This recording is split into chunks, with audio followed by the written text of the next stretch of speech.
Good evening everyone. তো আজকে আমি কি রেসিপি বানাচ্ছি তোমাদের সাথে শেয়ার করব। এই যে দেখো, আমি আজকে তৈরি করছি স্যালাডের মধ্যে অ্যাভোকাডো দিয়েছি, পেঁয়াজ আর সমস্ত কিছু দিয়েছি। এটা হচ্ছে কাবলি ছোলা, বেঙ্গলিতে কাবলি ছোলা যেটাকে আমরা বলি, ওটার করব। বাট আজকে আমি আমার রেসিপিতে নতুন একটা জিনিস অ্যাড করব, যেটা হচ্ছে গ্রিক ইয়োগার্ট।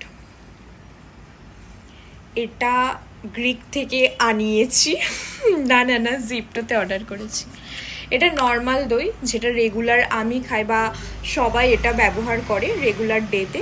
তো এটা 200 গ্রামের দাম হচ্ছে 37 টাকার মতো, বাট এটা 85 গ্রামের দাম নিয়েছে 60 টাকা। বাবারে, এটা দিয়ে আজকে আমি স্যালাডটাকে ট্রাই করব, গ্রিক ইয়োগার্ট। টাডা! সিরিয়াসলি আমি এটা প্রথমবার ট্রাই করলাম, এতটাই গাঢ়, এতটাই ইয়ামি। টেক্সচারটা নিশ্চয়ই তোমরা বুঝতে পারছো। নর্মাল যে মাস্তি দহি আছে আমুলের, ওটা কিন্তু এতটাও ক্রিমি নয়।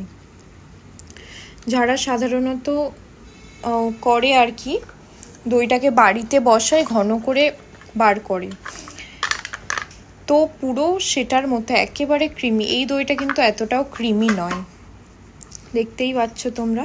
এতে আরও অনেকটা কিন্তু আছে, এটা পড়ছে না, এতটাই ক্রিমি।